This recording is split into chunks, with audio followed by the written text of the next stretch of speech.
Hi guys, எல்லாருக்கும் வணக்கம் guys. நேற்று மேட்ச் பார்த்தீங்கன்னா எஸ்ஆர்ஹெச் வாசஸ் மும்பை இந்தியன்ஸ் அணி வெற்றி பெற்றுட்டாங்க. மும்பை வின் பண்ணது மூலமாக நம்ம சென்னை அணிக்கு பெரிய அட்வான்டேஜுங்க. அது என்ன ஏதுன்னு வீடியோ டீட்டெயில்டாக பார்க்கலாம். அதுக்கு முன்னே நீங்கள் நம்ம சேனலுக்கு புதுசாக வந்திருந்தீங்கன்னா ஒரு சப்ஸ்கிரைப் மட்டும் பண்ணிவிட்டு வாங்க, வீடியோக்குள்ளே போகலாம். என்னன்னு பார்த்தீங்கன்னா, நேற்று நம்ம ஃபஸ்ட்டு மேட்ச் பற்றி போயிடுவோம். மும்பை அணியும் எஸ்ஆர்ஹெச் அணியும் விளையாடினாங்க. மும்பை அணி டாஸ் வின் பண்ணி முதல்ல போலிங் செய்யணும்னு முடிவு செஞ்சாங்க. நாடா மும்பை இந்தியன்ஸ் போலிங்கு, எஸ்ஆர்ஹெச் வேறு பேட்டிங், கண்டிப்பாக 250 அடிப்பாங்கன்னு நினச்சோம். ஆனால் சூப்பராக பால் போட்டாங்க மும்பை இந்தியன்ஸ் அணி.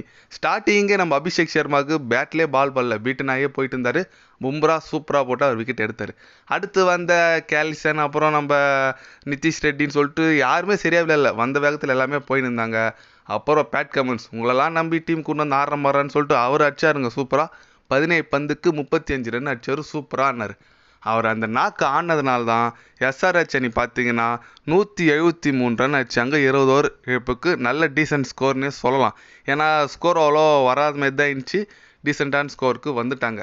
அப்புறம் மும்பை தரப்பில் பார்த்தீங்கன்னா இந்த பியூஷ் சாவ்லாங்க, நாங்கள் ஒரு இன்னும் சின்ன பையன் மாரி போட்டுட்ருக்காரு. அவர் நான் குழந்தையிலேருந்து பார்த்துனுக்கிறேன் ஐபிஎல் விளையாடுறது, இன்னும் விளையாடின்னு இருக்காரு.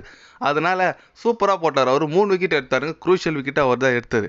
அப்புறம் நம்ம ஹர்திக் பாண்டியா, இத்தனை நாள் கேட்டிருந்தோம் எதுக்கு தானே டீமில் இருக்கிறேன்னு சொல்லிட்டு அவர் ஒரு 3 விக்கெட் எடுத்தாருங்க.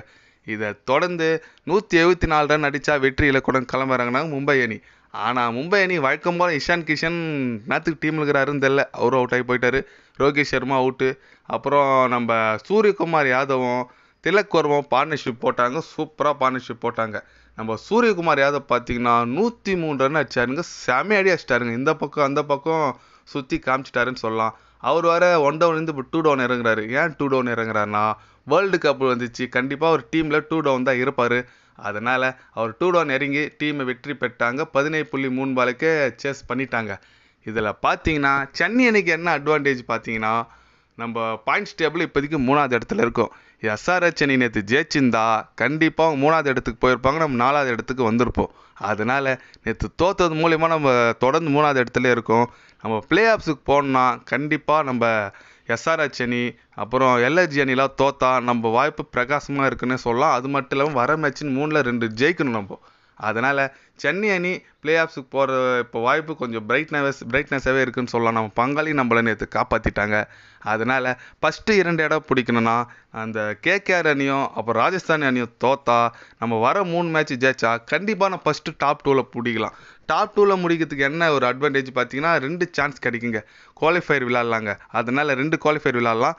அதனால் ஃபஸ்ட்டு குவாலிஃபயர் நம்ம தோற்றா கூட 2வது குவாலிஃபயரில் நமக்கு ஃபைனல் போகிறதுக்கு சான்ஸ் இருக்கும். நம்ம ஃபஸ்ட்டு டாப் 2ல் முடித்தா கண்டிப்பாக நல்ல அட்வான்டேஜ்.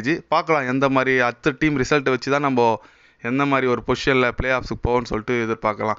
எத்தனை பேரில் சென்னை அணி பிளே ஆஃப்ஸுக்கு போகும்னு நினைக்கிறீங்கன்னு சொல்லிட்டு ஒரு கமெண்ட் பண்ணிட்டு போங்க. இது போன்ற ஸ்போர்ட்ஸ் நியூஸை தெரிஞ்சுக்கணுன்னா சேனலை சப்ஸ்கிரைபர் ஐக்கான் பண்ணிக்கோங்க. கண்டிப்பாக கிரிக்கெட் பற்றி, முக்கியமாக ஐபிஎல் பற்றி டே பை டே சேனலில் வரும். கண்டிப்பாக சப்ஸ்கிரைப் மட்டும் கொஞ்சம் பண்ணி வச்சுக்கோங்க. நன்றி, வணக்கம்.